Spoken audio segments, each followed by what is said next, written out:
hacia arriba, Costo transverso superior. Entonces, ven la mecánica del movimiento. La mecánica del movimiento, ¿no? La mecánica del movimiento. Y cómo se apoyan los respectivos ligamentos para completar ese movimiento, ¿no? ¿Sí? ¿Se entiende esa parte?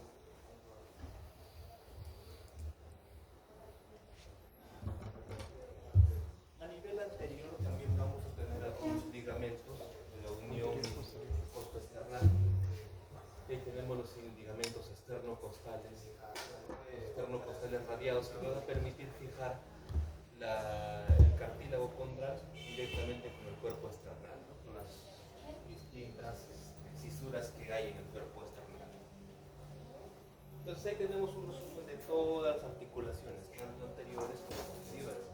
Estas dos que vienen a ser los dos cuadros que vienen a ser las articulaciones posteriores y todas las demás articulaciones anteriores.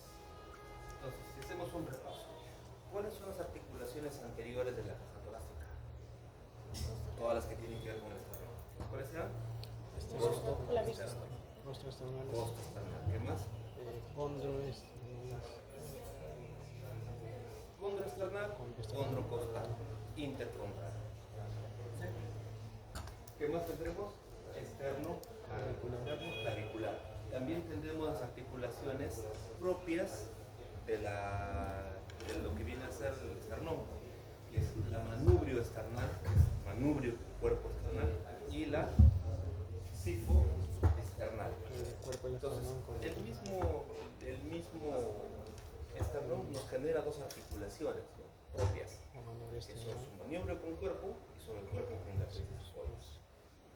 Ahí se completan las articulaciones anteriores. Y las posteriores, netamente las costovertebrales y las intervertebrales. Luego, cuando hablamos de los músculos de la pared torácica, hablamos de todos estas distintas capas, siendo la capa más externa el pectoral mayor a nivel anterior. Detrás del pectoral mayor encontramos el pectoral menor. El pectoral menor sirve como punto de referencia anatómica. ¿Para qué? Y eso les enseña el ciclo pasado en miembro superior. Los de anatomía. ¿Qué estructura la divide en tres segmentos? El pectoral menor. Porque hace esto, ¿cierto? Y hay una estructura que pasa por ahí y es el hecho de que tenga tres dientes. El pectoral menor hace que esta se divide en tres segmentos. ¿Lo recuerdas? Claro.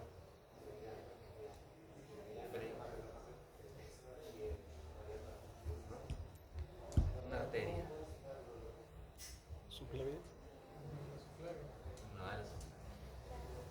la Axilar. axilar la divide en tres segmentos. De cada uno de esos segmentos van a partir las distintas ramas que van a ir a la caja torácica y al miembro superior. Son una de las ramas más conocidas, la arteria circunfleja humeral, circunfleja anterior y posterior, que parten del tercer segmento. ¿Y por qué es importante la circunfleja humeral en el miembro superior? Sí, ya se deben haber enseñado, porque la mayoría que enseñan anatomía no son traumatólogos, así que es parte de los.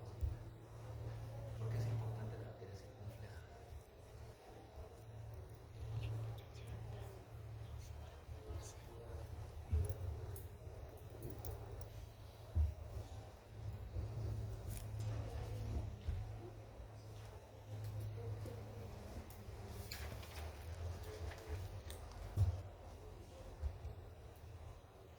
¿Por qué es importante la circunfleja?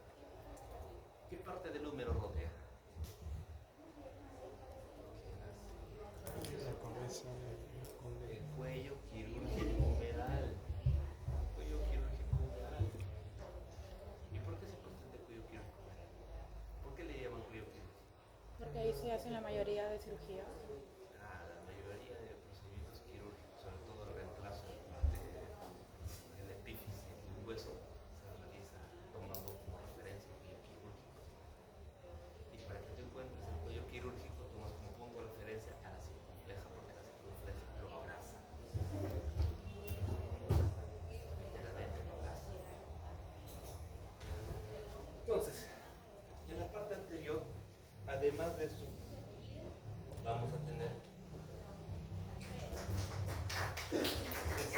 anterior, y en la parte posterior, el serrato posterior, el serrato posterior inferior. Habíamos dicho que en cuanto a la parte anterior, el serrato anterior tenía un punto de inflexión en el primero o segundo cuerpo articostal.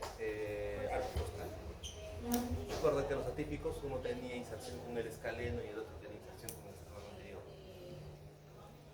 ¿Cuál? ¿Primero o segundo? Segundo. Segundo, ¿no? Y el primero lo tiene con el escaleno. Luego tendremos los elevadores de las costillas a nivel posterior. Y luego viene esto.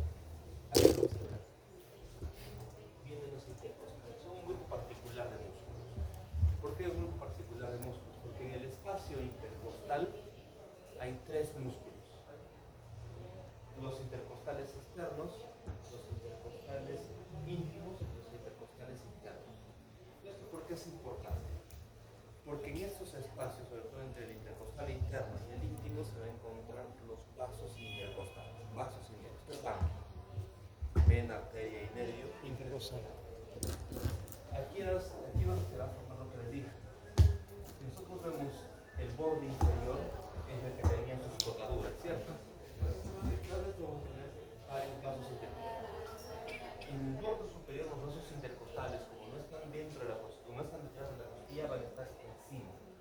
Entonces, cuando nosotros hacemos músculos segmentales, hay riesgo de pegarse hacia el borde superior, a diferencia de que si te pegas al borde inferior, porque sabes que esto, por lo menos, la soldadura funciona como una protección.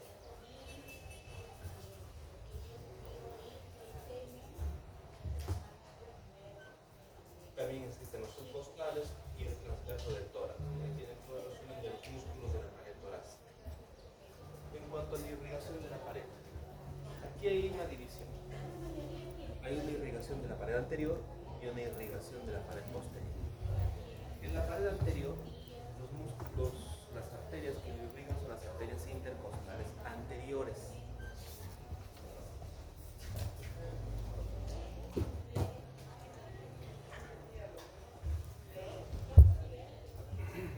Los intercostales anteriores. Los intercostales anteriores son rama de la arteria torácica interna. La arteria torácica interna tiene un nombre. ¿Cómo se llama?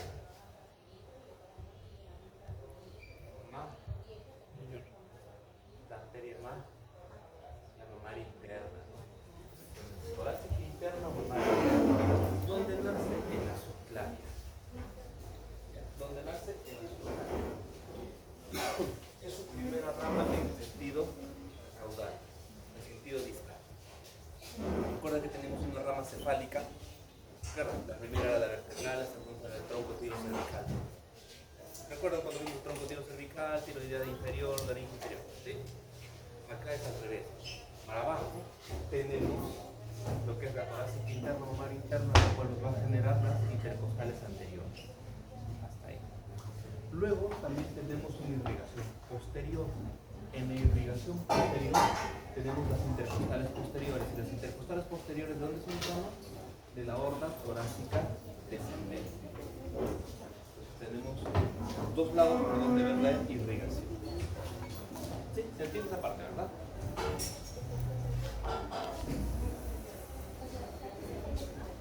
Todas las demás accesorias, las pectorales, las torácicas superiores, van a partir también de la subclavia, pero a nivel de la subclavia, y también van a partir de la axilar.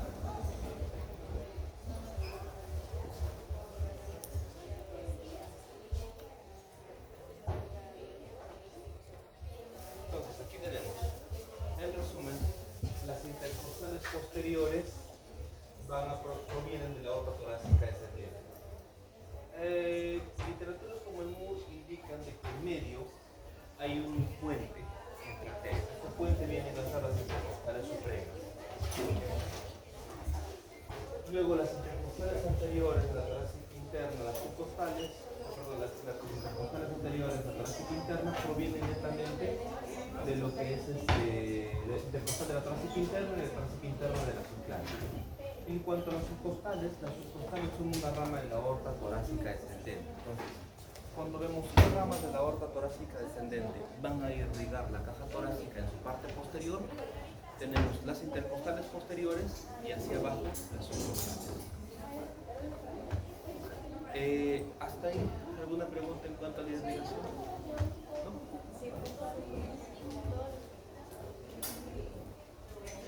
Cuando vemos el drenaje venoso, vemos también aquí el drenaje venoso por las venas intercostales. Aquí, las venas intercostales van a tener las anteriores drenaje en la vena torácica interna. ¿Y dónde drena la vena torácica interna? También en la vena subclavia. Doctor, Y las venas intercostales posteriores van a drenar las del lado derecho en la cadena ácido y las del lado izquierdo se van a repartir entre la hemiácidos accesoria y la hemiácidos propiamente dicha. Disculpe, ¿podría repetir, por favor? A ver, cuando hablamos del drenaje venoso,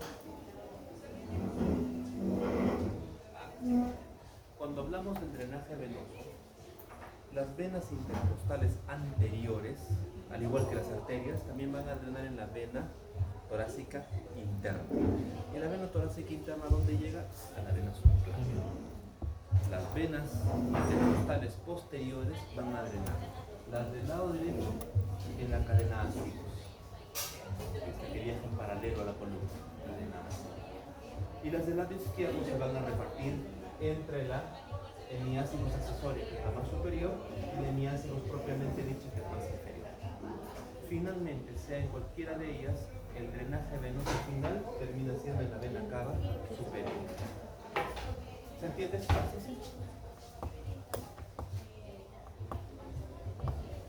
Cuando hablamos de inervación de la caja torácica, en la inervación de la caja torácica nos trasladamos a la inervación sedimentaria por dermatomas, ¿no? Eso lo han hecho en la parte neuronal, ciclo pasado. Esto porque es importante, nos sirve como punto de referencia. Tenemos una distribución por dermatomas que está relacionado a la inervación sensitiva de acuerdo a las raíces de los cuerpos vertebrales. Punto de referencia, las mamilas están inervados por T4, el ombligo T10. Entonces, ¿esto para qué nos sirve? Cuando nosotros tenemos un paciente con algún tipo de lesión neurológica, le hacemos nivel sensitivo. ¿Qué significa nivel sensitivo? Coges una agujita o algo, un agudo, algo que le estimule dolor al paciente y le empiezas a estimular. Van desde los pies, ¿no? Que se siente dolor, no siento nada, no siento nada, no siento nada, no siento nada, no siento nada. Mi nivel sensitivo es a nivel de 10. Probablemente la lesión neuronal sea a ese nivel. A nosotros nos preocupa cuando el paciente no percibe dolor. Nada. Por encima de T4, está pensando en que no vaya a ser una lesión cervical baja. ¿Cuál es el riesgo? Mientras más alta sea la lesión, la probabilidad de que esté afectado tanto el plexo braquial como las raíces de lo que viene a ser el nervio diafragmático es alta.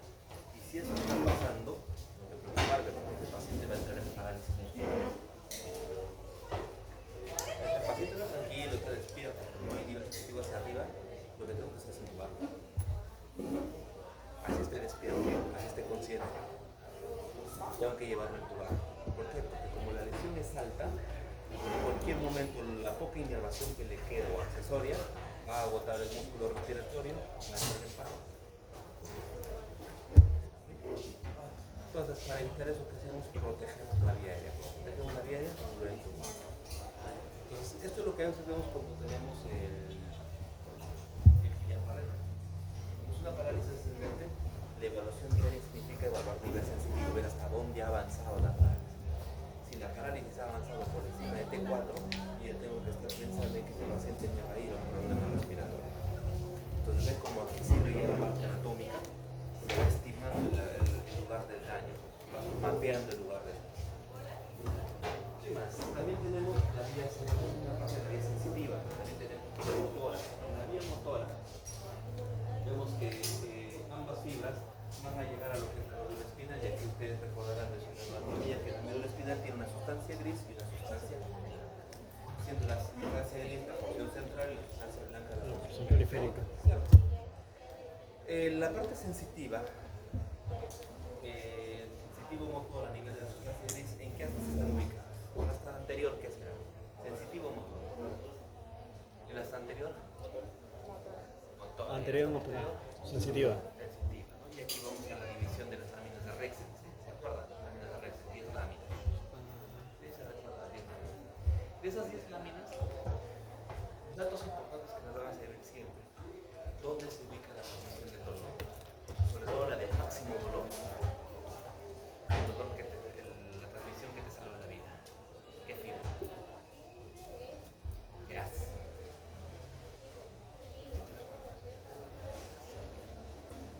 El haz espinotalámico superior. Es la supercarretera del dolor.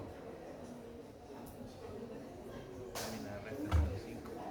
¿Por qué? Porque transmite el dolor la lámina recta número 2, número 3, número 4, número 5. Pero la supercarretera del dolor es la 5. Por ese haz espinotalámico. Es importante que ustedes no olviden esa información. ¿Qué más es importante en la inervación de la caja torácica? Vamos a decir, la presencia del plexo braquial. Recordarán el plexo braquial. El plexo braquial tiene 4 planos terminales, ¿cierto? ¿Cuáles son? Radial, orbital,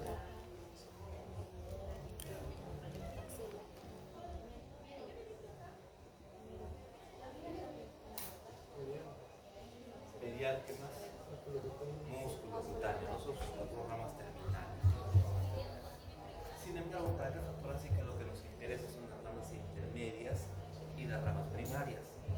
¿Por qué? Porque aquí tenemos el nervio el torácico largo, el pectoral lateral, el pectoral medial, y esto lo podemos ver de la siguiente forma. Si bien es cierto, los nervios torácicos predominantemente están por los nervios espinales que vienen de cada raíz nerviosa de los cuerpos torácicos, el plexo braquial nos va a aportar el torácico largo por las raíces de C3 a C7, el pectoral lateral de C5 a C7, el pectoral medial de C8 a C1. Y ahí le adicionamos uno más, el nervio frénico o nervio diafragmático. ¿Cuáles serán sus raíces del frénico o diafragmático? Tiene una amplia gama de raíces. ¿Y dónde? ¿De dónde va?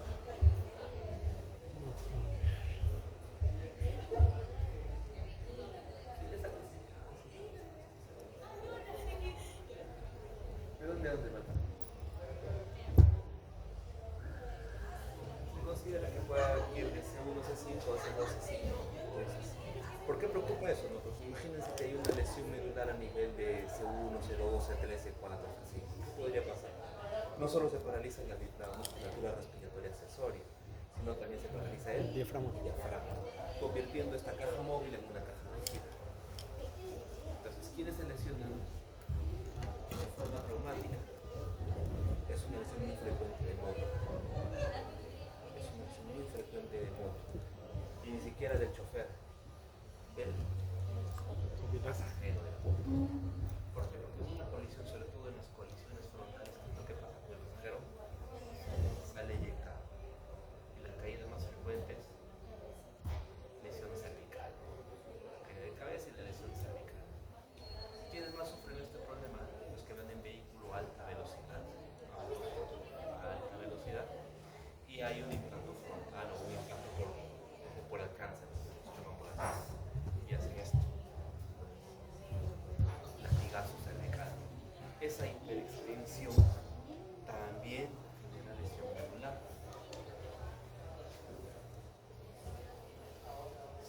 Son lesiones muy frecuentes en accidentes de tránsito.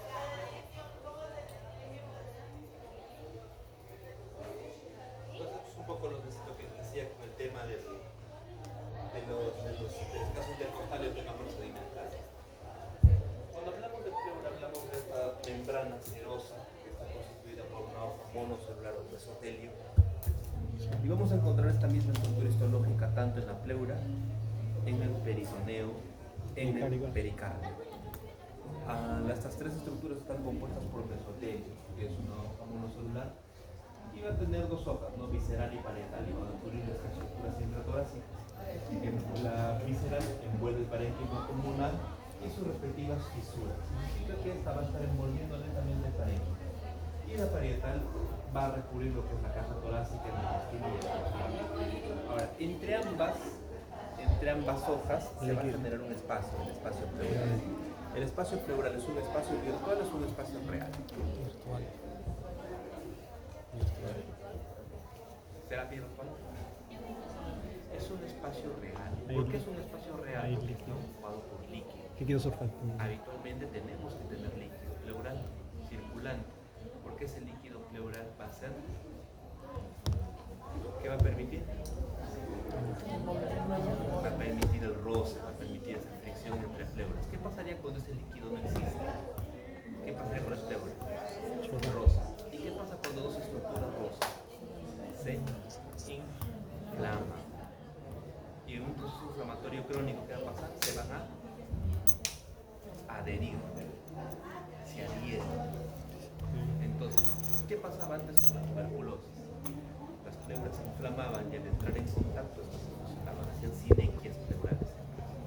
Entonces el paciente cuando quería respirar y el pulmón quería empezarse hacía esto.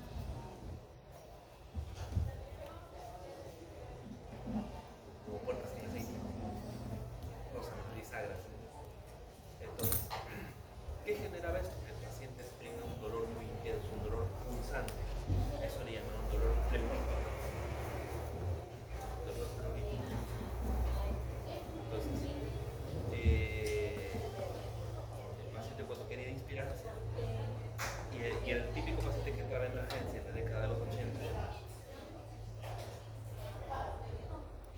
no podía flexar muy bien, no podía generar, porque cada inspiración le generaba un dolor constante muy intenso. Y entonces, ¿cuál es el tratamiento? Agarraba, prácticamente buscaba un espacio entre pleuras donde haya un poco de líquido, colocabas con la jeringa y colocabas una solución quelante. Era una solución que normalmente podía romper esas adherencias que vienen las pleuras, la pleura puede tener. Cuando eso no resultaba, iban al cirujano de torácico, cardiovascular y que es el torácico. Toracotomía, abría todas y entre las pleuras se separaba y quemaba. Para separar todas esas adherencias. Como que lías, como telarañas. Quemaba. Nuevamente el movimiento. Eso se llama decorticación. Ahora, como ya la TB ha mejorado el manejo y el enfoque de la TB, hay una búsqueda activa de sintomáticos respiratorios, esas complicaciones como la pleuresía tradicional ya casi no se ve. Raro ver un tuberculoso con dolor pleurético, rarísimo.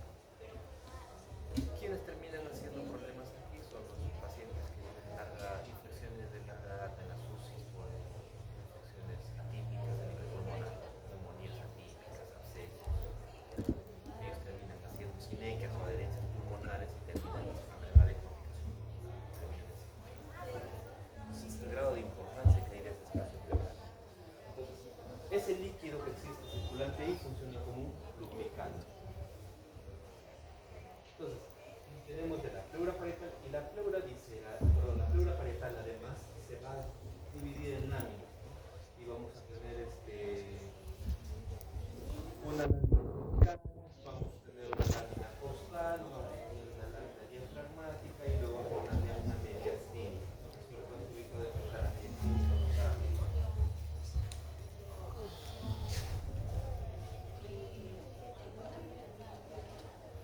Y finalmente, cuando hablamos de la parte pulmonar, regresamos un poco a lo que habíamos hecho en la clase anterior, ¿no? La división segmentaria, ¿no? Global y segmentaria. Entonces, sabemos que el pulmón se divide en tres lóbulos del lado derecho, dos lóbulos del lado izquierdo. Los lóbulos del lado derecho, superior, medio inferior, y del izquierdo, solamente superior e inferior. Divididos por el lado derecho dos fisuras, una fisura oblicua y una fisura horizontal, mientras que el lado izquierdo tiene solo una fisura oblicua.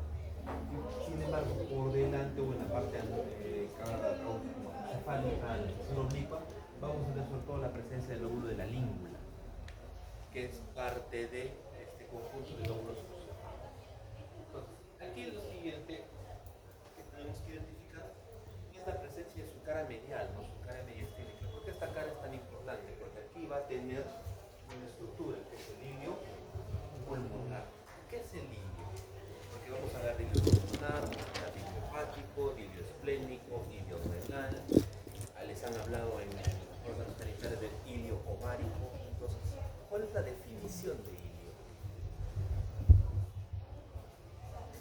¿Qué será el ilio? La suma del seno pulmonar más, en este caso, más el pedículo pulmonar. Es una cavidad o espacio. Ahí le falta algo más. Es una cavidad o espacio que está limitado por ligamentos. ¿Qué contiene? Contiene estructuras vasculares, contiene estructura linfática y puede contener conductos, dependiendo del órgano. En el caso del pulmón, contiene los vasos pulmonares, ¿cierto? La arteria, contiene los linfáticos pulmonares y además contiene el bronquio. En el caso del hígado, contiene los conductos hepáticos. En el caso del vaso, solamente es vascular linfático. En el caso del hilo ovárico, solamente arterias. Bien, entonces, la estructura del hilo es ser un espacio limitado por ligamentos. Cada uno tiene su propio ligamento. En el caso del pulmón, tiene su ligamento pulmonar, que es el que va a rodear toda la estructura del hilo para darle una estructura, una forma y este no colapse. ¿Correcto? Y lo que es y el contenido va a variar dependiendo. ¿Se entendió lo que es el concepto de hilo?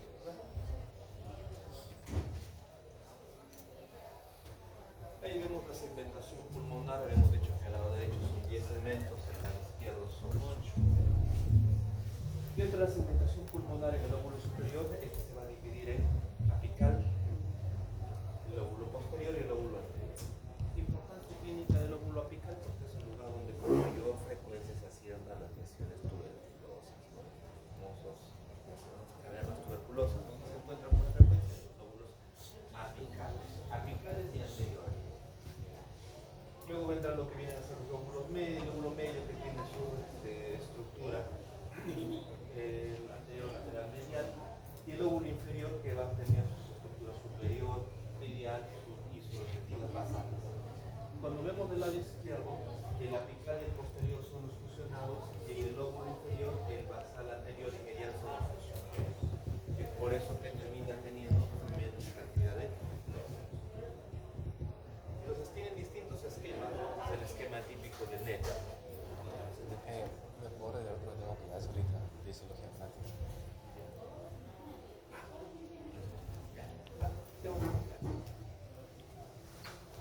Cuando hablamos de la circulación pulmonar también, ¿no? Lo que ustedes ya recuerdan, las venas, las arterias y pulmones. Entre las venas y arterias pulmonares, las arterias pulmonares son las que llevan ¿qué tipo de sangre? Oxigenada o desoxigenada. Arterias pulmonares. Desoxigenada, ¿no? Recuerda, el flujo pulmonar que viene del ventrículo derecho va a llevar la sangre no oxigenada o desoxigenada del pulmón para el recambio oxigenatorio. Y luego la sangre ya oxigenada va a regresar ¿por dónde? Por la vena pulmonar. Aquí se da esa choferencia, donde la arteria lleva sangre no oxigenada y la vena trae sangre oxigenada. Eso es en la parte de la circulación pulmonar. Cuando hablamos de drenaje linfático, lo más importante es lo siguiente, ¿no? Que todo el drenaje linfático se va a concentrar alrededor de la estructura bronquial, ¿no? Sobre todo alrededor del ilio pulmonar. Cuando vemos radiografías pulmonares, siempre vamos a ver cortes ganglionarios, sobre todo alrededor del ilio. Y esto se va a concentrar posteriormente en los nodos que están alrededor de la aorta y finalmente vamos a tener el conducto torácico. En el conducto torácico se concentra toda la estructura linfática, todo el líquido linfático del cuerpo. Y esta luego va a terminar drenando en lo que viene a ser el ángulo yúgulo-subclavo. Toda la estructura linfática, el contenido se termina vaciando en las venas, en el ángulo yúgulo-subclavo, para ingresar a la circulación general. Y cuando hablamos de la parte inervativa, recuerdan que hablamos anteriormente de fibras plexo-pulmonar, fibras simpáticas, fibras parasimpáticas. El fondo parasimpático es efector, lo simpático es inhibidor. Lo parasimpático genera broncoconstricción, genera aumento en la secreción bronquial y además vasodilatación. Y lo simpático hacia lo contrario, ¿no? Entonces tenemos aquí lo parasimpático, motor para el músculo liso del árbol bronquial, broncoconstricción. Inhibidor para los vasos pulmonares, vasodilatador. Secretor para las glándulas del árbol bronquial, secretomotor, ¿no? Y si vemos la vía simpática, en cuanto a la vía simpática, vamos a ver que todo lo contrario. Inhibidor para el músculo bronquial motor para los otros pulmonares, inhibidor para las plantas.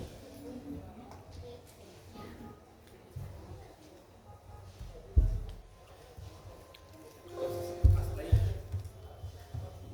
Hasta ahí. ¿Alguna pregunta? Sobre el parcial. Entonces, con el examen lo que hemos trabajado en cuatro estructuras óseas, cavidad nasal, senos paranasales, estructuras costales y articulaciones costales. ¿Sí? Articulaciones de la caja torácica. Con órgano hemos trabajado lo que es laringe, bronquio, común. Hemos trabajado lo que es laringe, bronquio, estructura de cada lado. Y bueno, la parte teórica sí hemos estudiado todo el resto. La pregunta, el examen es, como les dije al inicio, es un poco mixto, es un mixeo. Voy a ver cuánto de muestras voy a utilizar para calcular el tiempo también con las exposiciones para que nos alcance el tiempo para todo. Entonces, de acuerdo a eso voy a establecer, de acuerdo a eso establecer un número de preguntas. Normalmente yo considero que por cada pregunta, no que yo considero, está establecido que el tiempo por una pregunta de opción múltiple es un máximo por ahí 5 segundos. Yo les doy hasta 2 minutos. Exámenes de 10 preguntas son 20 minutos. Exámenes de 15 preguntas son 30 minutos. Correcto. Dentro de los exámenes de las preguntas de corte teórico, son opción múltiple, verdadero falso, completar, puede incluir por ahí alguno que sea dibujo, esquematice. Cuando les pide dibujo, esquematice, el esquema es el criterio personal. Cada uno de ustedes puede tener su criterio para un esquema, pero enumerar no es esquematizar. Quiere decir, si yo les pido esquematice, pues fíjense, no solamente enumeran arterias, anterior, posterior, palatino, están enumerando, pero no están esquematizando nada. ¿Qué tiene un esquema? Un esquema tiene conectores. Un esquema es un árbol de ideas. Correcto. Un esquema es un flujograma. Entonces ustedes se ordenan de la mejor forma, como ustedes entienden. Yo me tomo el trabajo de leer sus esquemas y intentar interpretar